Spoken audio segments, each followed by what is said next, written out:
Hey everyone, and welcome to the Freight Tech Update presented by Emerge. And I am here with, as usual, Andrew Leto, co-founder of Emerge Technologies. Andrew, welcome. Thanks for joining us today.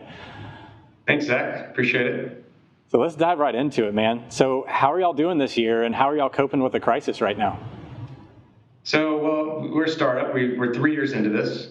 We turned our marketplace on a year and 3 months ago. And this year we had a pretty aggressive budget, so we did 30 million in marketplace last year revenue, driving through our marketplace. This year we're going to do 100. Our budget was 100, and we're trending towards that. We did have a downtick right when, just like everybody, we had an uptick right when COVID hit. Vendors, a lot of people on our marketplace were trying to stock their shelves, and then it just died down, and now it's back. We're getting back to what we thought we'd be in June. We're back on pace, which is great to hear, and shippers are really starting to take notice to our marketplace and the value of it, and using it to now procure their spot, seasonal, contract, and spot freight. And we've also just started an agent model for people in our industry who would want to also bring a marketplace to their shippers. So that's been very successful. Brought in Marty Sinekrop, who used to be a president of mine at my last company, and he ran the agent model there, so we're excited about that as well. Good deal. So what does your marketplace do, and why do shippers need it? So our marketplace is really a procurement system. So shippers in the United States, most of them, if you look on the highway, 80% of the trucks you see on the road are contracted trucks.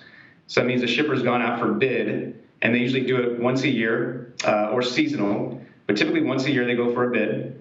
And that's for their contract freight. And what our system allows shippers to do is go out to bid. So our system really is an RFQ technology. We call it a marketplace because it's the easiest way to describe it to investors and people in our industry, but it's really an RFQ system for spot and contract freight. And so most shippers right now are using Excel spreadsheets and email. So if they're not using Excel spreadsheets and email, they're using a procurement system that's really not related or just to trucking. It's procurement for all types of modes of procurement for a company. So we're concentrating 100% solely on building a procurement system for shippers to buy and find trucks better than the way they currently do it. Yeah, so what are some of the best and worst practices you've seen in regard to procuring capacity from a shipper standpoint? The worst thing I typically encounter is when a shipper says, when you say, and these are somewhat large shippers, $50 to $100 million a truckload spend, and you ask them, when do you guys go to bid? When do you guys actually go procure your truckload rates from your carriers and brokers? And when I hear the answer of, then they look around the room and they don't know when, or they don't have an answer to that, that's bad. And I actually still see that. So, they think they have the best rates. They think that if they didn't change their rates for 5 years, they probably have good rates, or 2 years for that matter, and they never go to bid. So the second thing I see is limiting the carriers. There's 2,000 trucking companies in the United States that have 20 trucks or more, and your typical average shipper brings in 20 carriers max on average to the bid. Your biggest ones might bring 200 to 500. But your small mid-size are like 10 carriers max. So think of how many different trucking companies are missing out on this bid, and how much of that is wasted, because now, I always say there's always a truck that might be better for you than the one you're currently using on that lane, because maybe they are deadheading less to you. Maybe they there's all types of reasons. It's really just data. So when they say their capacity is tight, they always say, really, it's a data issue, because it really is. It's hard for a shipper to bring that many carriers to a bid if you don't have a system. So that's the worst I've seen, is just limiting your carriers and not using a system to manage your bid. Yeah, that makes a lot of sense. So what's the difference between a merge market and a digital freight broker?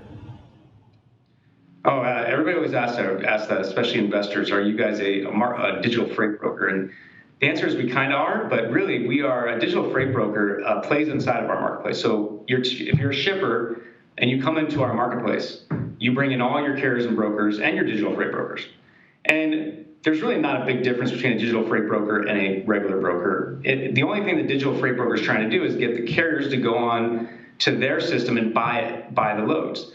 Our marketplace lets you tie in all your digital freight brokers, your regular brokers, and your carriers, and it really becomes the procurement process of that. So that's what makes us different than your typical average digital freight broker.